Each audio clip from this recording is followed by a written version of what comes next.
Yo, what up, Outliers? Is this real life? Like, is this a real thing that's happening? I saw this originally come out last week, and I was like, I don't know, wasn't surprised, but also not happy. And I started looking at the story a little more closely, and it is just too interesting. So, the session today, since the market is closed tomorrow, we'll actually just spend a little more time um, talking about stuff like this. We'll poke through a few things. Then I want to spend time talking about some common misconceptions about Edge with respect to options trading. It's actually a post that I came across on Reddit. So this, I don't know how many people had this in their bingo cards, and I really wouldn't run many things past Trump and be surprised, but this one does surprise me a little bit. And it's actually for the same reason that Hater is talking about. Now, one of the things I continually remind myself with people that I consider to be smart is that very rarely is there a superficial answer that describes what's going on. So the superficial answer would be Trump wants more money, Trump using the inauguration and his platform as a launch point to launch this coin and make a bunch of money. I'm not convinced that that's what this is. Like, I'm really not convinced. And the reason why I'm not convinced is because, to the broader point, he doesn't need the money. So there seemingly is something else going on here, but I can't put my finger on it. And if any of you have an idea, I would be really interested to learn about it. So we can see that there was a launch of this coin, Trump. Now, one of the important notes is I'm not the altcoin guy. It's not what I do. So I'm not going to pretend that I'm an expert in this stuff, because I'm not. This is just standard analysis from a normal dude looking at markets with a market background. But the move here isn't too shocking. And the reason why it's not too shocking is because this is all predicated on really, really short-term sentiment. Although if we look and zoom out a little bit at the standard performance of things like altcoins, they don't necessarily tend to blow your socks off. So the long-term movement of whatever this thing is would be TBD. But it does show that it was trading over $72 as of Sunday. Now, I don't know what's up with this thing. This might just be like broken. I don't know if this is, because this obviously is not showing that. Then there's also the Melania coin, but this is also showing it at like 65 cents. So I'm just assuming that these are not correct. Oh, maybe this one's it. There it is. So there's two different ones. Shocker that there's two different ones. So let's zoom this out to a 7-day. Yeah, there it goes. Nuts. So the total supply is 200 million, so pretty low flow. The fact that this is a $9 billion market, though, is fucking crazy to me. It's absolutely crazy that this could be a $9 billion market. This reminds me of those kinds of trades where a lot of people are just trying to pile into something to follow suit. I just can't imagine that this many people actually think that this thing is worth anywhere close to this. And I mean, it's already plummeted essentially in half, right? It was Saturday in the afternoon at 1,300, $73. And as of Sunday, 1545, 40. So this thing's getting the altcoin treatment. This is just, yeah, fucking crazy to me. So the main reason I bring it up is I think people should at least be aware of this, not necessarily to have a strong opinion or to try and trade them and, you know, that kind of stuff. But this kind of thing is interesting. And it's interesting because it shows investor behavior, it shows trader behavior, it shows what FOMO looks like. It shows a lot of things about markets. And this is putting something that we talk about pretty regularly on full display, that markets are not always rational. And moreover, all of that, it also means that there are a lot of people that made a lot of fucking money from this thing so far. That's the other reality. So when we see stuff like this, especially if you have an innate disposition like or dislike, that's okay, but just set that aside for a moment and understand a very important market concept that you have to be aware of in totality. People make money trading movement. You need movement. If you see movement like this, some are making a lot of fucking money. There's people making a lot of money in this right now. So that's another thing to keep in the back of your mind, because when you're trading things like options, for example, there are things that you can trade options on, like biotech stocks, that are not all too dissimilar to something like this, that are just super, super erratic, super, super volatile, and you can make money trading them. Now, again, I already made it clear, I have nothing in this, so I have no dog in this fight, but this is not something to just scoff at and think, oh, Trump coin, that's ridiculous. Why would the incoming president use his platform to launch a coin a couple days before and have spelling errors on the website about the coin? Yeah, like you could have those opinions, but you always have to take things back to base case fundamentals of what are we here for? We're here to trade. We're here to make money. So this is something you can make money in. Now, it needs a completely different approach because of how crazy it is. And you have to understand the securities that you're trading and their behavior and whatnot, especially something that's a little bit lower float like this. But man, absolutely insane movement. Now, I haven't seen like any statements come out or anything, which I would be really interested to understand. I wanted to go to the website really quick and then we can move on to something else, because I really don't think we have to spend a lot of time on this. I'm just curious. Where's their website? Here we go.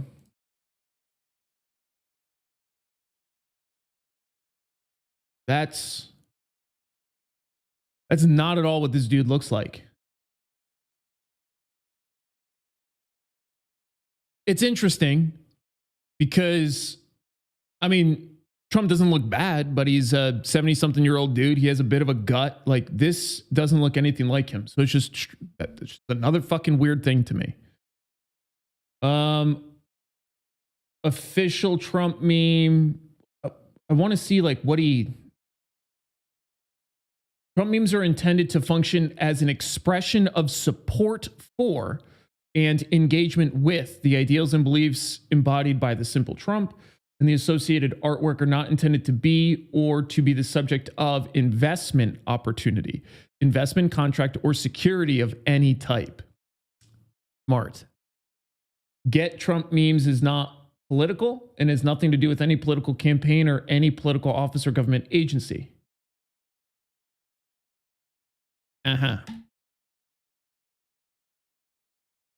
There are 200 million Trump available on day one and will grow to a total of 1 billion over 3 years. Each group's allocation are released on their own schedule over 3 years. There's the emission schedule.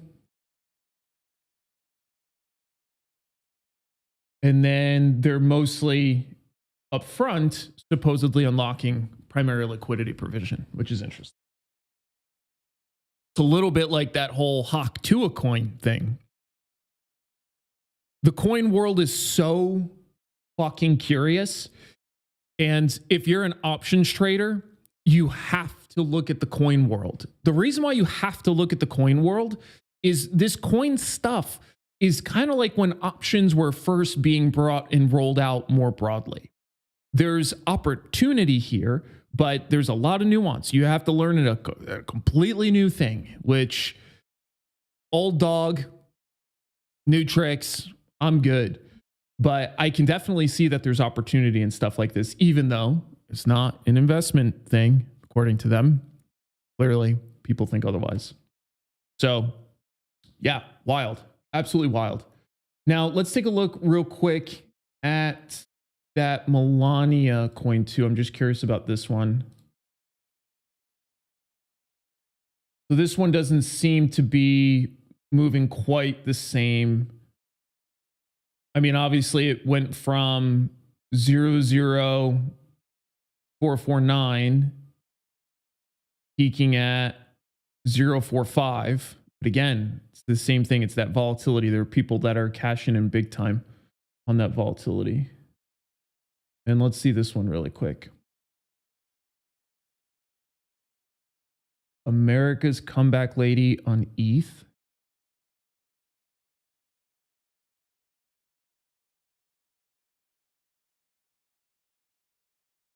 This is crazy.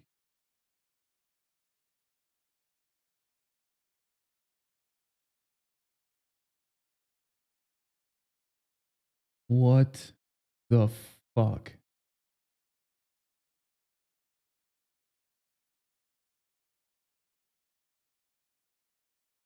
The meme coin is a cryptocurrency project created solely for satirical and humorous purposes, not affiliated with or sponsored by Melania Trump in any way. Oh, that's interesting.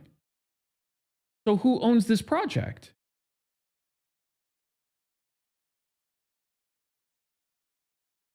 Would we like an endorsement from Melania Trump? We really don't care, do you? Whoa. Did you guys know that?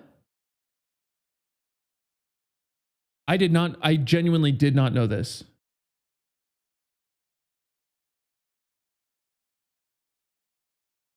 And they have all their shit up here. I see. So parody, good. That's nuts. Weird. Super weird. Okay. Now that we got that out of our system, big ol' inauguration going on tomorrow. Hater says, so they are riding hype. That's exactly what they're doing. They are that's exactly what it is. I can guarantee you a not insignificant number of people that bought into this did not know what we just found out. That's my guess. Like if we were to guess, or if we were to poll a bunch of the people that bought this coin and say like, hey, why'd you buy the coin? What do you think about this? My guess is a bunch of them would not know that that's not affiliated with Melania Trump in any fucking way. James says they'll dump on you. Oh, they already dumped. They dumped. Well, they got more to dump. It's still going up. There's probably a lot of people that don't know that. I didn't fucking know that until we just looked at it. So you have to imagine that there's a pretty significant number of people that are just getting into things. And that's super common, man. Like people will just start trading something that they either, do or do not know much about. So, I mean, I don't know. I don't necessarily feel bad for them because you have to pay attention to what the fuck you're doing. But yeah, whatever. That's their bag. Cool. Let's get out of this madness and let's pivot over. I actually want to switch over to a focus topic for today. And it's a post that I came across on Reddit, essentially about like option. I'm typing it as I go for the timestamps, but it's something like option edges, misconceptions. And I made a post about it in the newsletter for this past week. So I'll also grab that so that we can take a look at that together. I think it's there it is. Oh yeah, also the Tik Tok ban. I don't know if you guys know, but the Tik Tok ban apparently is already gone because I literally, the humor behind all this stuff is just classic to me. So I used to do YouTube shorts and then I stopped just because they weren't really doing anything. And I don't know, I didn't really care. And then I started doing TikToks just a couple months ago. And the reason why I started doing TikToks is because I thought, new audience, probably not a bunch of traders over there, might be a good place to, connect audiences a little bit and that kind of thing. So I started making TikToks and then I start finding out all this stuff about the ban. And I was just like, oh, fuck, of course, that's just my luck. Start something on a platform and then it just gets taken down. But they put it back up today. So earlier today, you couldn't log on. Then midday, I noticed that you could log on, but you couldn't post, or I couldn't post at least, maybe because I have a peasant account. And then this afternoon or towards evening, I guess, I don't know, it's 5. So it's like late afternoon. I looked again and it said something about like working with President Trump or whatever. And they've restored connectivity for TikTok. So I thought that was really interesting. B Diesel says the guy that imposed the ban back in 2020 is now bringing it back. So weird. Yeah, I think if I'm not mistaken, well, let's take a look. We don't have to sit here and conjecture and misspeak about it. I think we can look together. That's one of the things we're going to look at. And let me grab this. So Tik Tok Ban update. So it went into effect, what? I literally think earlier today or some shit. Yeah, here.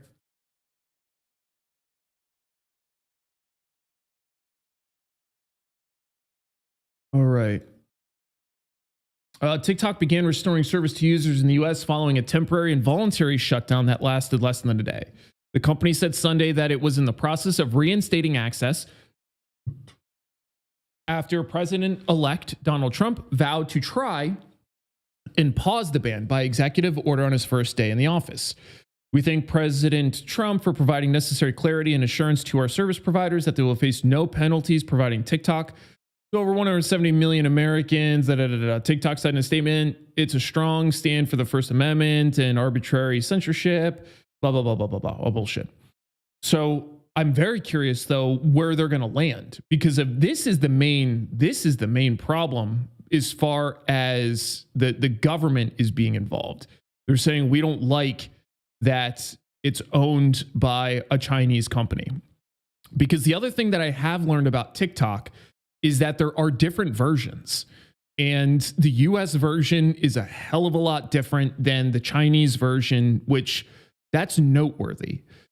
It's not purely surprising that there would be different versions. For those that don't know, just about everything is different in different places to try and tailor to that culture.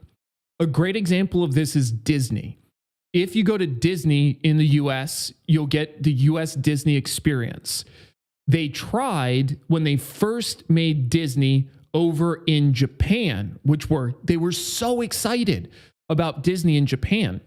They spent tons and tons of money researching, finding where they're going to build it in the perfect spot, erecting Disney, and they launched it, and it was a massive failure. Why was it a massive failure? Because they launched it and they tailored it to what they expected the Japanese culture to want.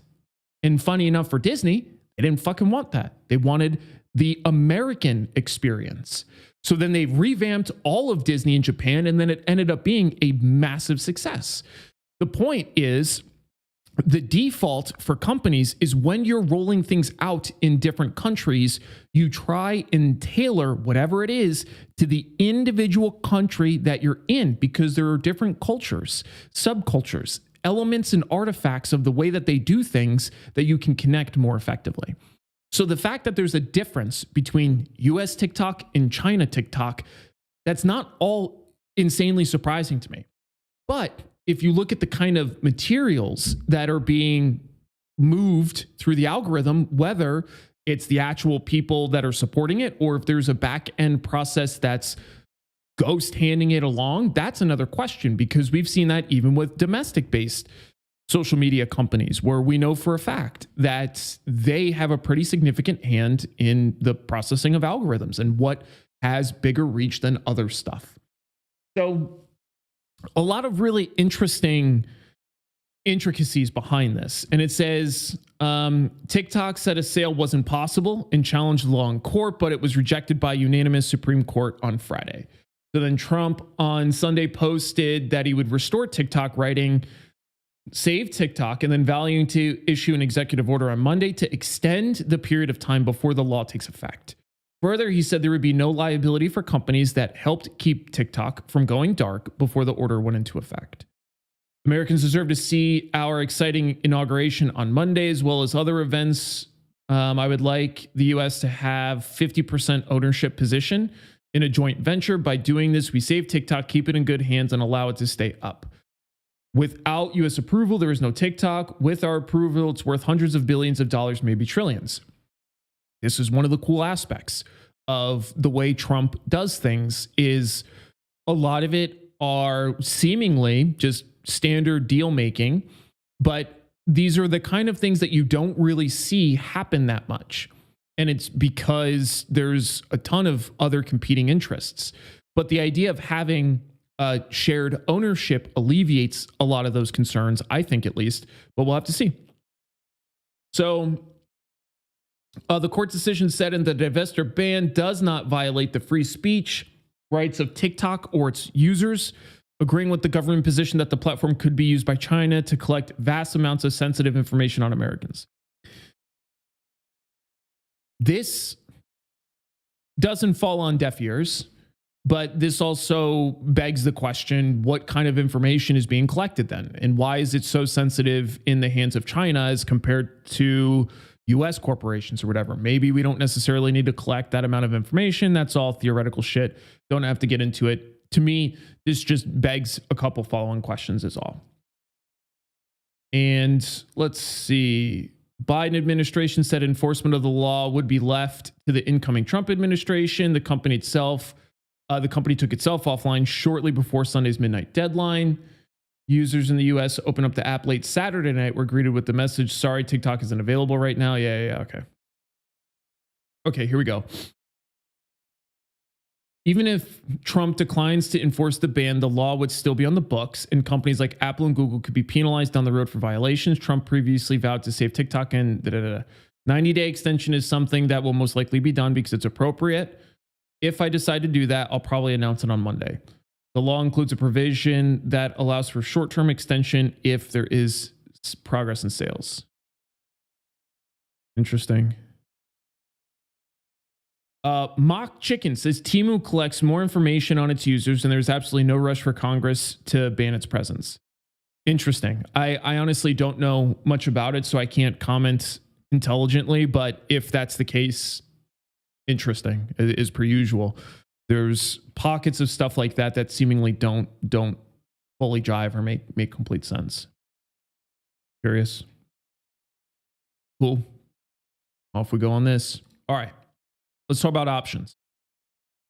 One of the recent posts I came across, actually, I'm going to grab that post again because I want to get rid of my comment first. I don't want you to see my comment prematurely. So let me move this over here and give me a second. Okay, cool. I just don't want you to be skewed by what I'm talking about here. Now, for everybody that was in the newsletter, you will see this down at the bottom. So I went through essentially all of this and explained some of the elements, which is cool, right? Like I want you to be able to come up with your own conclusions and stuff, but I also want to spend a little bit doing it live with you so that we can go a little further into detail. So the post was, do you use Black-Scholes for actual trading? And they say, I see some people posting about conference presentations on vol, surface, and whatnot. I've wanted to get surface models to see if there's any real advantage of knowing the surface patterns beyond just looking at 2D charts. I'm thinking you need to use black shoals to represent the theoretical 3D surface and also real-time data to map and compare. Do any of you actually do this, and is there any point? So let's start with what this is and what we're talking about. For those that don't know, the Black-Scholes-Merton model, and that's another thing that is always slightly annoying. It's not like a big deal, but Merton is on BSM is Merton, Black-Scholes-Merton. Everybody just does Black-Scholes. The reason why people do Black-Scholes is because Black-Scholes brought the model first, and then Merton added to it. But Merton's inclusions were literally super important for the model actually working. So a random ass thing, I suppose, but just for you people out there to be aware, BSM is not Black-Scholes model. BSM is Black-Scholes-Merton. And you add the word model. There are 3 people that worked on the model. So again, a random thing to know. So the before I go any further, I want you to spend 60 seconds. And I want you to genuinely think about, write it out. You don't have to put it in the comments because it's probably too long of an answer, but spend 60 seconds answering this question. And while you're doing that, I'm going to give you some context. The reason why I want you to do this exercise is because I'm going to reveal to you what the fuck my answer was. And I want to talk about those details. But the reason why I want you to literally write your answer out for yourself is it's such a great way to learn, because then you're also going to be able to compare whatever you write to what I write. And we can have a conversation about the elements that we're discussing. You guys already know I love using Reddit as a vector for learning because it continues to capture the experience of most traders. And it's a great example in general. Honestly, it's kind of ugly to say, but it's the truth. It's like a great example of shit not to do. That's the reality. So take a few more moments, finish writing out your thoughts. And if you're like, I don't feel like writing out my thoughts, then don't. But you literally are wasting a good learning opportunity. I know that I do streams a lot, and you guys are probably really used to at least being able to use these as a resource to help yourself learn. But you gotta, at least in my opinion, if you want to learn this stuff, you got to take advantage of the opportunities as they pop up. Because there's a fucking chance that I get hit by a bus tomorrow and there's no more streams. That's some shit that can happen. So what is that? Seize the day, whatever the fuck you're supposed to say. Hopefully I don't get hit by a bus. I will be honest, that would be pretty fucking lame. Like a bus. I could see going out a lot of different ways, but the bus is just such a lame way. GCA says, no, stay away from the street. I might have to stay away from the street tomorrow because now that I put this out in the ether, that would be bad. And yeah, the whole bus thing. Anyways, let's highlight before I show you my answer. Let's highlight a few things. First thing, posting about conference presentations on Vol Surface. Why conference presentations? Why does that matter? Well, it matters because they're taking it as professional approach. They're taking it as people are going to informed conferences and talking about a Vol Surface. So then we start to think that's what we should be doing. That's the inference there. I wanted to get surface models and see if there's any real advantage of knowing surface patterns beyond looking at simple 2D charts. The surface is just a way to visualize things. And I will show you an example. If we go here in Qs, and we can combine them, but if I plot this here is a volatility surface. It's 2D, but it gives you all of the details from a 3-dimensional plot. It's just not as aesthetic. So what ends up happening with a volatility surface is rather than having multiple lines like this that represent the different expirations, the multiple lines are built into the model, so then it presents itself more so as an actual 3D surface. But this provides you all of the same inputs that a 3D surface is. So the very first thing is their focus on simple 2D charts compared to 3D. There's fucking no magic there. There's literally zero magic there. The only difference is how it looks. You can see things a little bit differently for sure, but you can still see pretty much everything you want to see on something like this. Now, this can look really noisy. It definitely is. So then we can look at averages.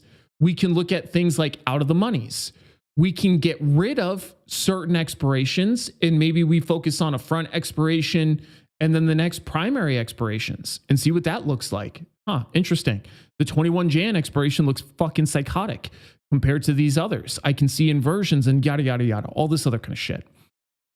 The main thing I want you to take away from so far is that there's no magic in a 3D representation of this data as compared to a 2D, as compared to something else. It literally nothing. So I want to show you the inputs that they're using so that then you literally can make your own. You can make your own in Excel. You don't have to go somewhere. There's no, I need to figure out like where I get the 2D versus 3D. You make your own. There's no magic to this. The difference is, and this is part of their fundamental misunderstanding of how this thing works. So the first thing when we think about a 3D model is we have days to expiration, different durations. So that's your first axis. Your second axis, once we click into one of these, is going to be your strike price. Your third axis is going to be the actual volatility at that intersection. So we're connecting all those points together. We need to figure out if it's a call or a put. You can plot them all again, like I was showing you in the bottom of that other tool. You can plot them all as the same. It doesn't matter. You can just use the averages, the out of the monies, the in the monies, whatever you're trying to actually look at. But there are essentially those key elements that we're trying to plot. And that's what we're trying to visualize. And again, it's literally the same thing that they show you here. They show you strike price. They show you volatility, which is this axis, and then they just use different lines for different expirations, different durations. That's all. So if you want to create your own, all you do is first start with a graph. How do we build this graph? Easy. We start with days to expiration. Then we add a column for strikes. Then we add a column for vol. So then we go through and we fill this in. We say there's 5 days to expiration. And we're going to look at whatever's at the money plus a handful that are out of the money, lower strikes. Well, I'm not going to use moneyness. We're going to pick whatever strike is at the money, and then we're just going to take a number off of that. So in this case, this looks like 4 to the upside and maybe 4 to the downside. Maybe it lined up well. And there's your at the money. So then whatever the at the money to strike is, so we could say the strike is 10. So then this is 9, 8, 7, 6, and then so on and so forth. And then we go in and we find the 5 DTE, the 6 strike. And again, you can pick if you're going to do call, put, average, whichever you want, and then you can plot it. A key right here. That's it. Then you literally just create a surface map with this. You literally can do it in Google Sheets. You could do it in Excel. You could do it in Python. You could do wherever you want. The whole point of visualizing a surface model is to help us understand where opportunity might be. I cannot emphasize the might enough in that sentence. This entire exercise is based on what might be. Because going back to this, first of all, Black-Scholes is Black-Scholes-Merton. Second of all, this is a pricing model. When we're using an options pricing model, there are a handful of inputs that we have to know in order to successfully price an option. A lot of them are already known. There's only one input that's unknown, which means we need to come up with an estimate for. This is volatility. So, Black-Scholes, is it used in actual trading? No. Markets are consensus driven. Second, there's nothing you could do with Black-Scholes unless you are creating your own plot of volatility that's better than the market plot. I want that point to be crystal clear. When you're inputting your Black-Scholes-Merton model, which we have, so we're going to have things like the stock price, strike price, days to expiration, risk-free rate, so on and so forth, type, whether it's a call or puts, that stuff. As we're inputting each of these that we literally can see in an options chain, we come up on one that we don't know. So unless this unknown you have a better estimate for, there's nothing to be seen here. There's nothing to be done here. Because the Black-Scholes-Merton model is just a way to take the pricing inputs of an option and give you an output. This option is worth $1. That's it. So their interest is really good. They're looking at the right things. Unfortunately, we already know the answer to what they're going to find, which is nothing. You're not going to get anything out of using the Black-Scholes-Merton model. You're not going to get anything out of using any other pricing model, because the only way to use anything like this to derive an actual edge is if you are pricing the volatility input more accurately than everybody else. That's it. So back to this. Let's take a look at the response. We already talked about this, essentially saying that Black-Scholes-Merton is a way to calculate a premium using the volatility of an option. The volatility surface simply is a plot that shows you the implied volatility across different strikes and expirations. So if you visualize a surface, if I take the options chain that we were just looking at together, plot out all of the volatility that we find. And let's say I was literally going to try to draw I don't even know how to draw like a 3D thing for you guys. But let's say I can show you this.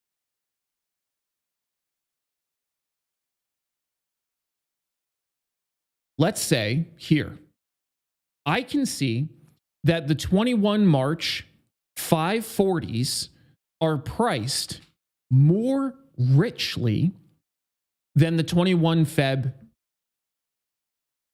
540s. And see that. There could be a trade in there.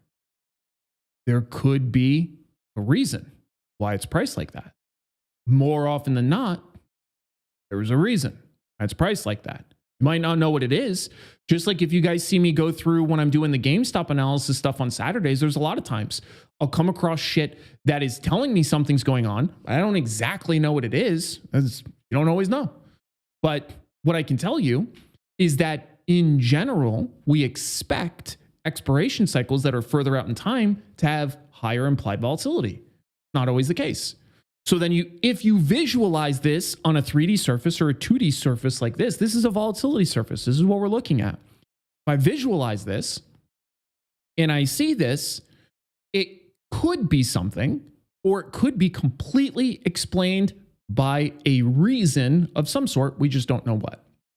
So the process of plotting or visualizing a volatility surface provides you precisely zero edge.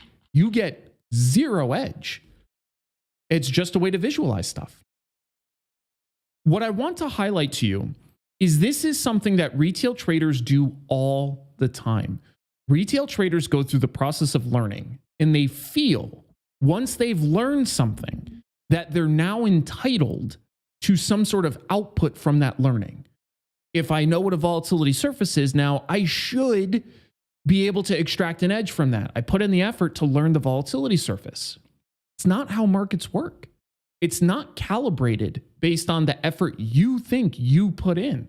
That's one of the beautiful things about markets. It's completely indifferent to you. So there's absolutely no edge in just visualizing the surface.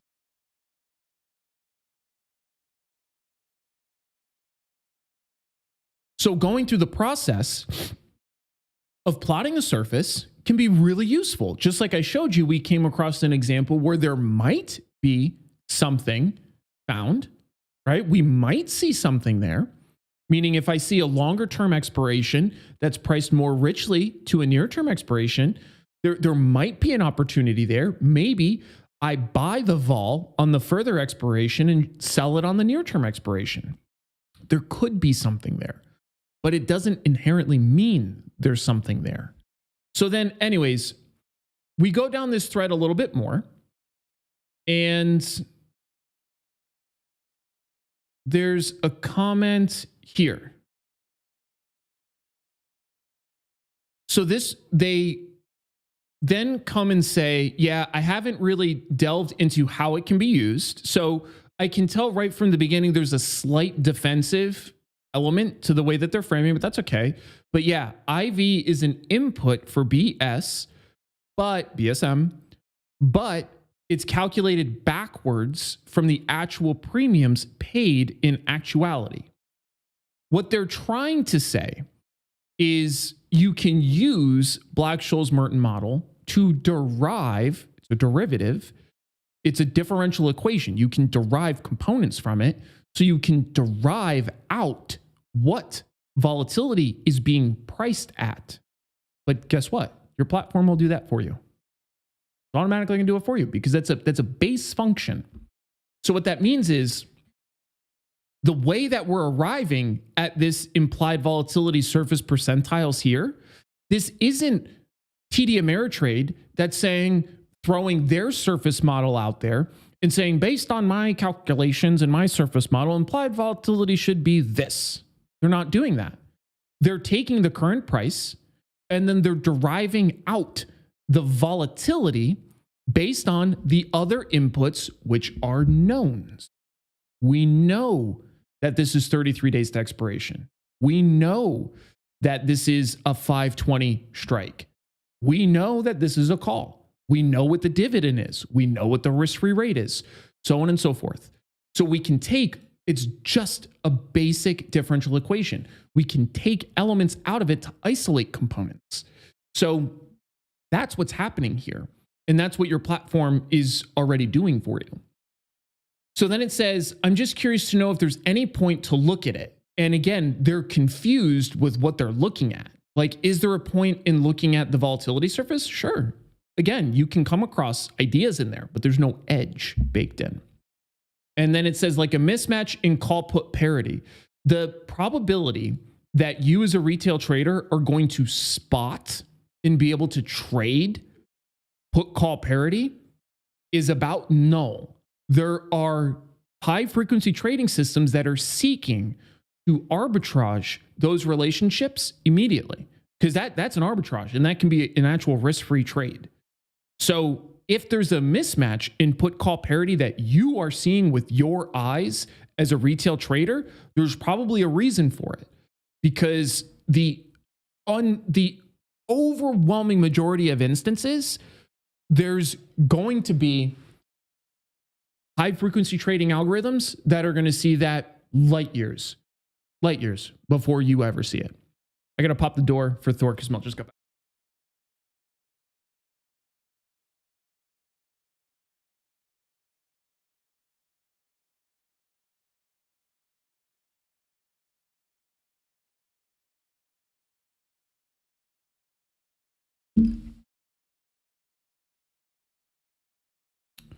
And then their second point, this is cool. right? Because they're taking it the next step, which they're saying, or certain areas of the vol surface being skewed. That's smart, and they should look for that. But again, there can be reasons why it's skewed. Just because it's skewed doesn't mean that it's mispriced. This is why, as you trade options more and more, you realize that essentially the only thing you're trading as an options trader is volatility. That's what it boils down to, because everything else is a known. So the only element of that trade that's an unknown is volatility. Now, that doesn't mean that you can't trade options for non-volatility purposes. You can trade them for leverage, for sure. But the only reason why you're trading an option for leverage is compared to the underlying is typically a matter of efficiency of some sort. That's all. So interesting so far. Next, you guys can take a look at my response here. And while you're eyeballing that, I got to eyeball what we're getting for dinner and send this over to the lady. So give me 1 second while you guys check that out.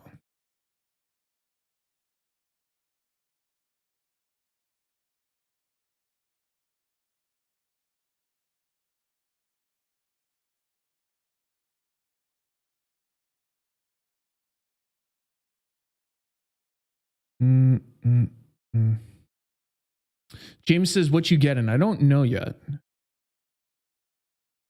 My aim is to figure that out quickly. I had Wendy's. I can't tell you the last time I had Wendy's.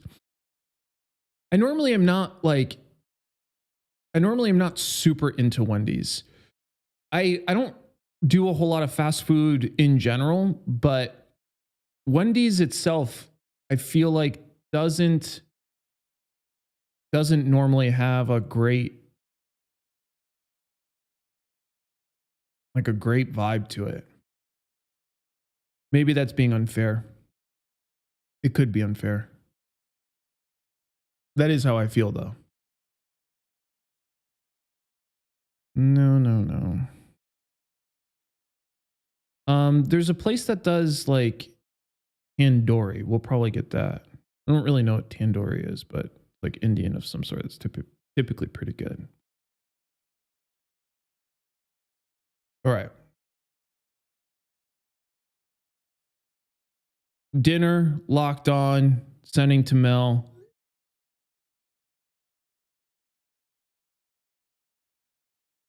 Oh wait, never mind.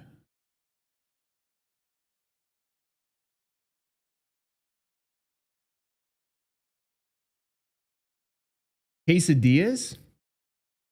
I don't know about no. Mel hasn't been on the, I haven't been able to talk her into it.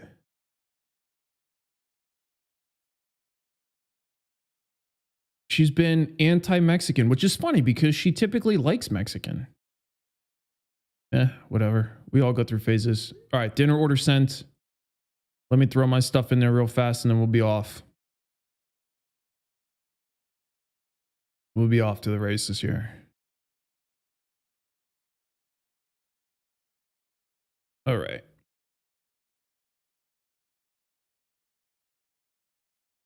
We are Gucci.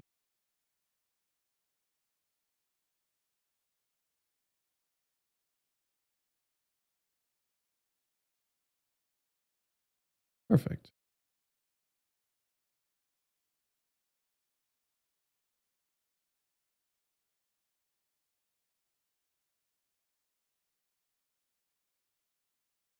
Okay. Let's now talk about the next key element of this. We already talked about all this stuff. There's one more that I think is important. This is such an important point for people to understand. This person says, I think knowledge in how something is priced when you are both buying and selling is an edge in and of itself. I cannot express how wrong this is. And this goes back into that broader general retail trader entitlement thing, we're taught from when we're little tiny babies that if you work hard at something, you're supposed to get something out of it. And in general, it's a good reason to work hard at stuff, but it doesn't mean that you're granted something out of it.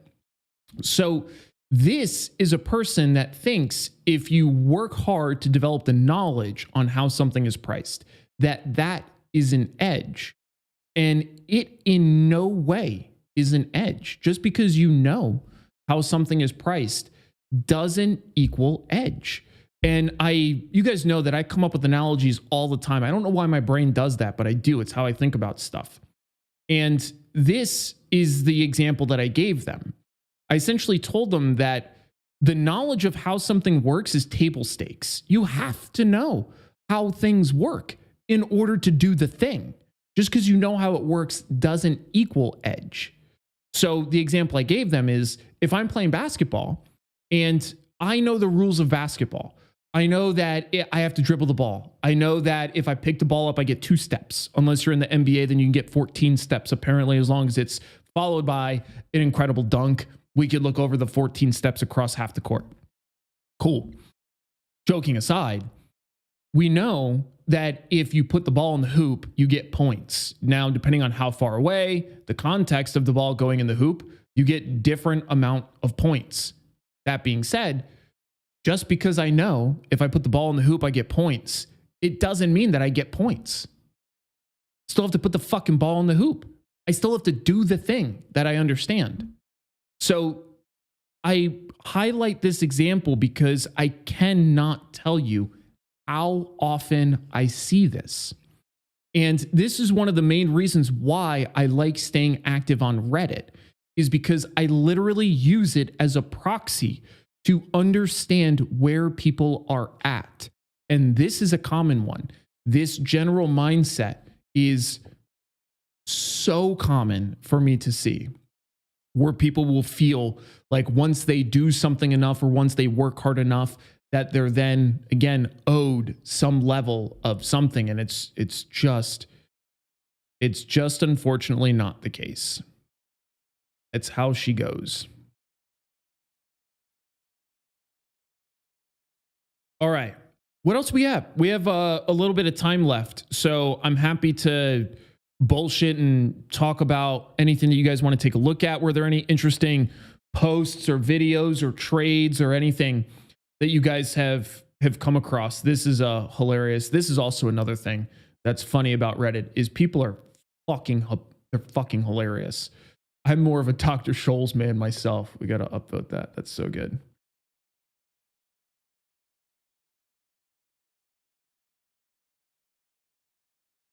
Yeah, it's like a technical analysis because people use it for valuation. So maybe the ruler is off in some areas. Yeah, they're still confused.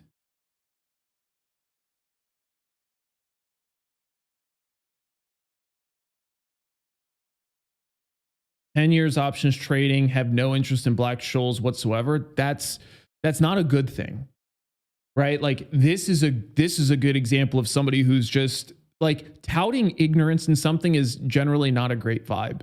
Now, sometimes there's a place for it, right? Because sometimes people start to get off on how much they know about some shit, even though they might not do anything with it. That's not good either. You don't want to be that. But to say this is just dumb.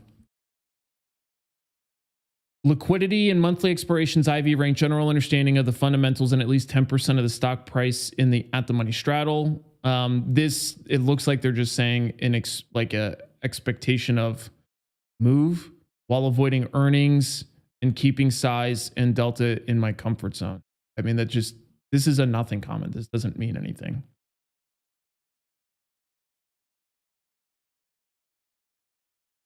And I never understand these people. Like, these are just shitty people. These are people that they want to say something online just to say words, but they add literally no value. No. Okay. Fucking sick, bro. I've been learning more about options over the year. This is the first time I hear discussions about surface charting. Sounds like not all brokers give you. Toss was one that I found out. Toss does show you this. No, Toss does. Yeah, Toss does show you this. It's just not 3D, it's 2D.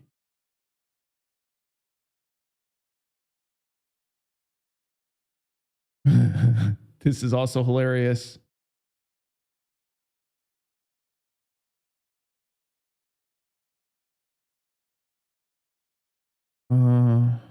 Yeah, interesting.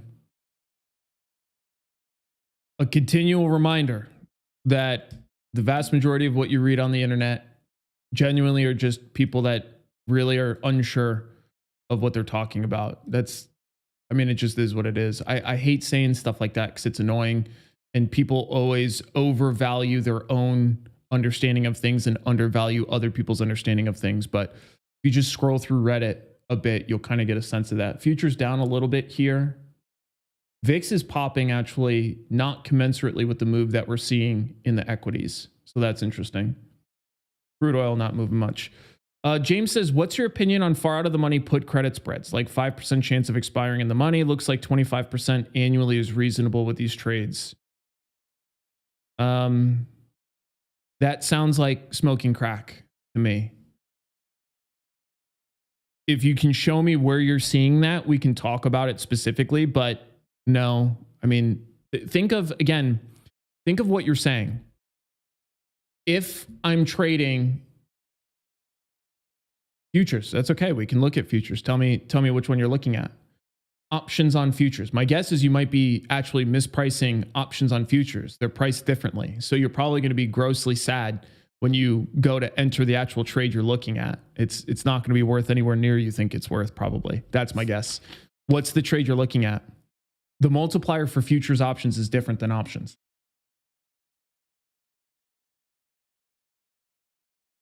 But back to the first point. Yeah, okay, let's take a look at MES. This is generally what I was expecting. Okay. And walk me to the expiration and then the trade that you want to look at.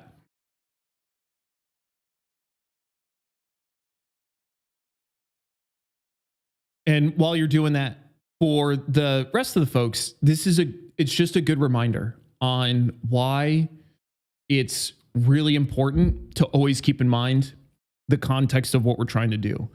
Think of it this way. If I told you that there's a 95% chance of you making 25% annual, what do you think about that? Pretty fucking sick, right? So then you have to, it begs the question, what am I missing? Something's missing. But the question is, what is missing? Because it's definitely something missing. Oh, I got to update our timestamps. Let me pop the door for Thor real quick. I'll be right back.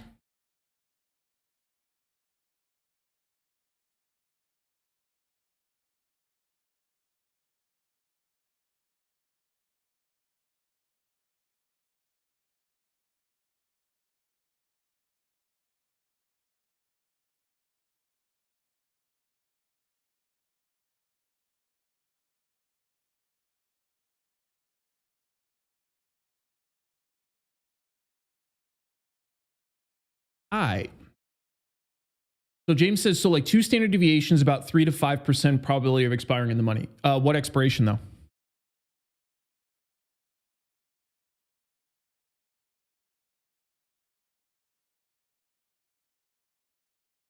Weekly. Okay. So let's take a look at the end of week, which is what here. And let's open these up. All right. So you're saying 2 standard deviations, so 3 to 5% probability. We'll go to 5% probability, which is here. Okay. So now what? I am at the 58.15s and the 58.20s. So what's the spread that I'm doing?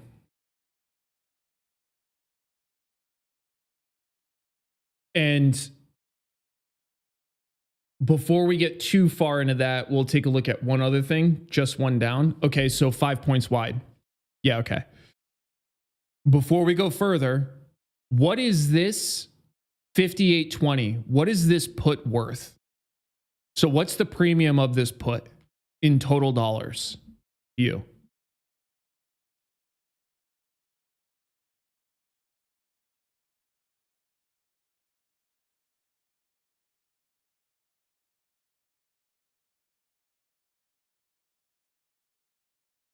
Matthew says giggity 69.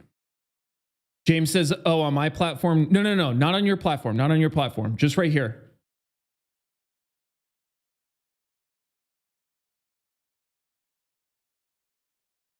Hater says, I don't know, this is theoretical. Yeah, no, that's why he's bringing it to us. Okay, so James says $3. Got it. So, but what's the actual value? So like if I were to just sell this put, do I get just $3? What's the number of dollars you think I get if I sell just this put with nothing else? Matthew says 305. What about James?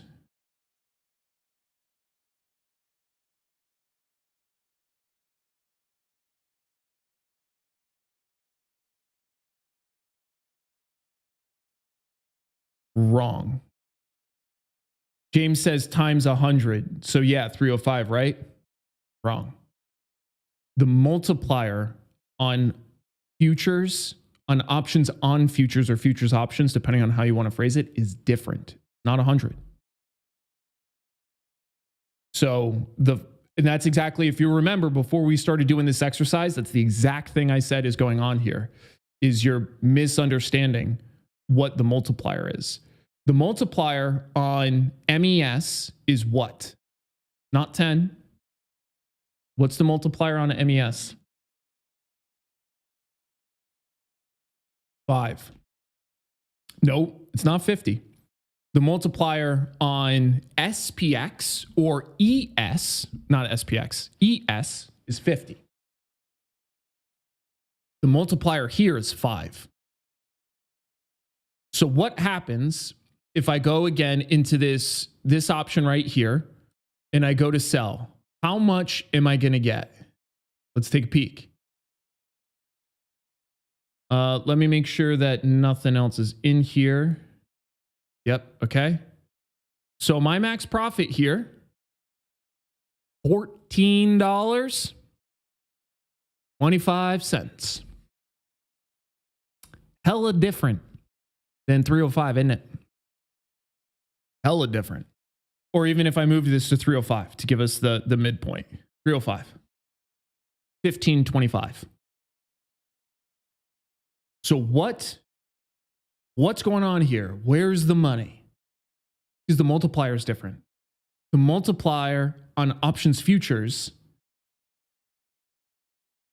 James says, no, I mean, like you risk half your account so you increase lots. It doesn't matter. You're misunderstanding what I'm saying. I'm trying to first teach you something about the pricing of options. I understand your point. I probably understand it better than you think I do. I understand the exact thing. I'm just going step by step in showing you the various faults in the process or in the strategy as you see it. And to be clear, what you're doing is great. I love that you're doing this. Hence why I'm literally spending time on the stream talking to you about it, because I think it's a great learning vector. And you're also the person that is being willing to talk about this stuff, right? Like, obviously you're not afraid of looking dumb. I'm not saying you're dumb. I'm just saying you're not afraid to talk about it, which is good. Exactly what we're trying to do here. So it's why I'm giving you the time.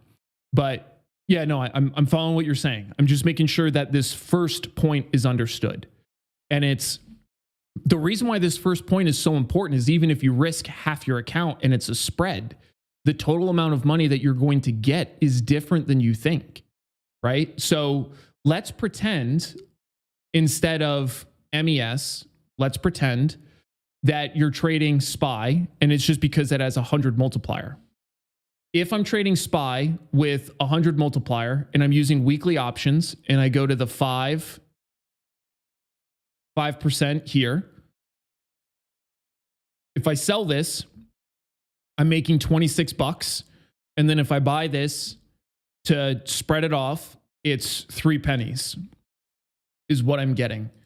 If I do this in /MES, the same scenario, because we're spreading it off, it won't look all too dissimilar, but it will be different still.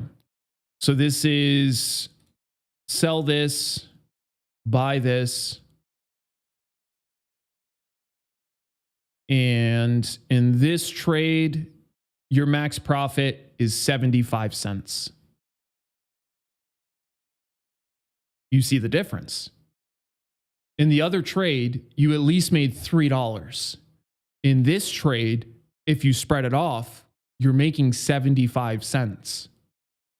So again, depending on what size account you think you're trading, it doesn't matter, like half the account is arbitrary, right? We're just saying half the account. That doesn't really mean anything. So let's take a look at the actual numbers here. Let's say we have our 75 cents. The trade itself is going to require $24.25.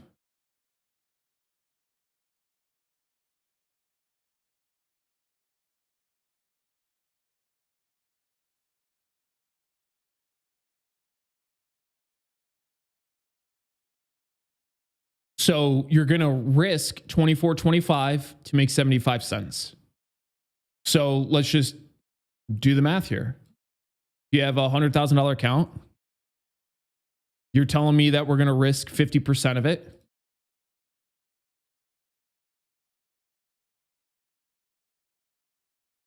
So that tells me, in terms of sizing, this divided by this, we need to use just a regular number.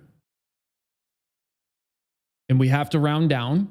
You're going to do 2,061 contracts. Again, just playing the game. We're pretending that this could even go on. James says, I'm testing on a $2,000 account. My max loss is $500 and max profit is 15. Okay.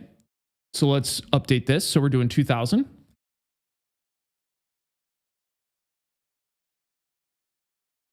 And you're saying putting up, my max loss is $500 and max profit is 15 on a 19 lot. So you're not using half the account? Is that correct? Because if you're risking the actual half the account, you would have 41 lots. You're telling me that you're doing a 19 lot. So that I'm not fully understanding. But anyways, let's just do the math. On this 19 lot, you make 75 cents. So you make $14.25. You make $14.25 and you're risking $460.75. So let's take a look at the return. So on the account, we would make $14.25 divided by the account value, which is $2,000. As a percentage, it's 0.71% per week. So if we make, where's my other, here we go. Weekly is 0.07. If you take, or I'm sorry, 0.7, my bad. So 0.7% weekly would represent a 43.7% annual return. If you do this every week, 43.7. So what does that tell you?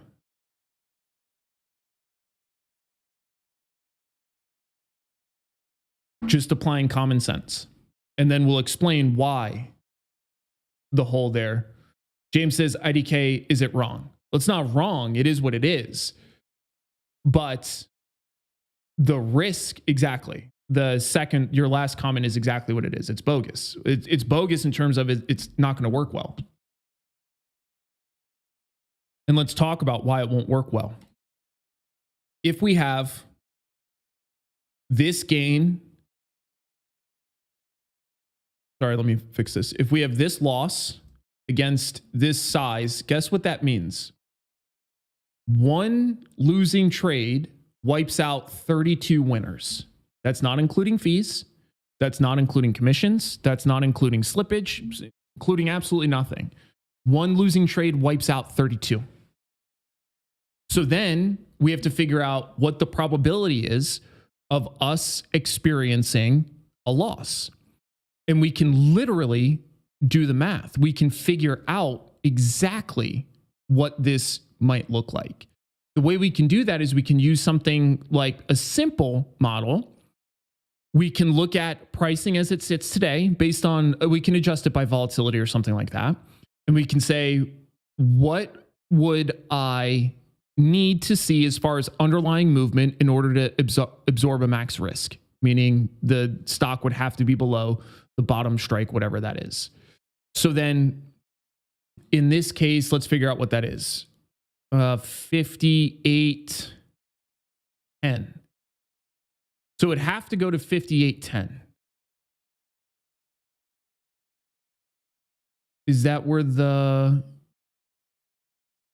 Let's zoom this in.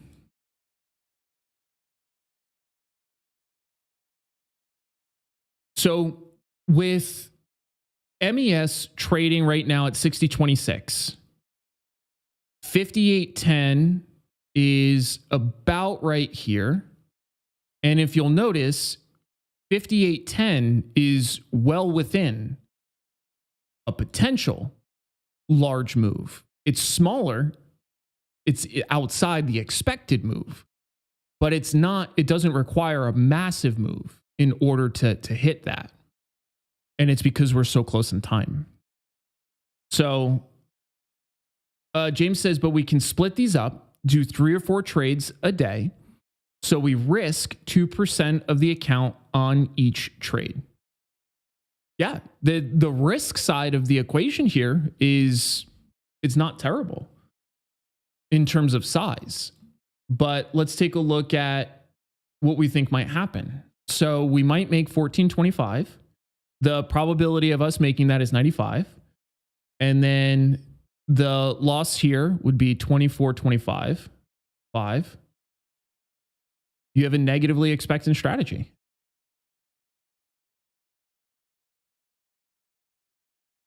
That's just the reality. So then you would have to develop something else. There would have to be another element to this, a timing element. James says, right, but most put credit spreads are negative. The point means nothing.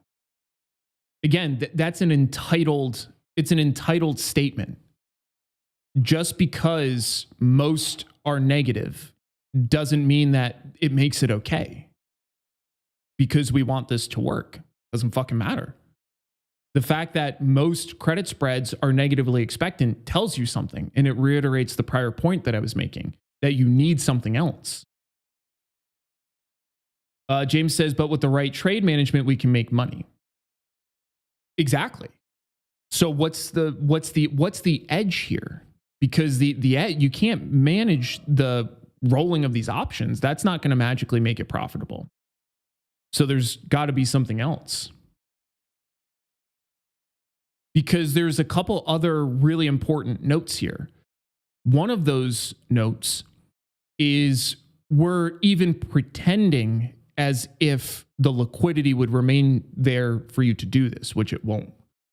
So granting that element, which I have to show you, the overall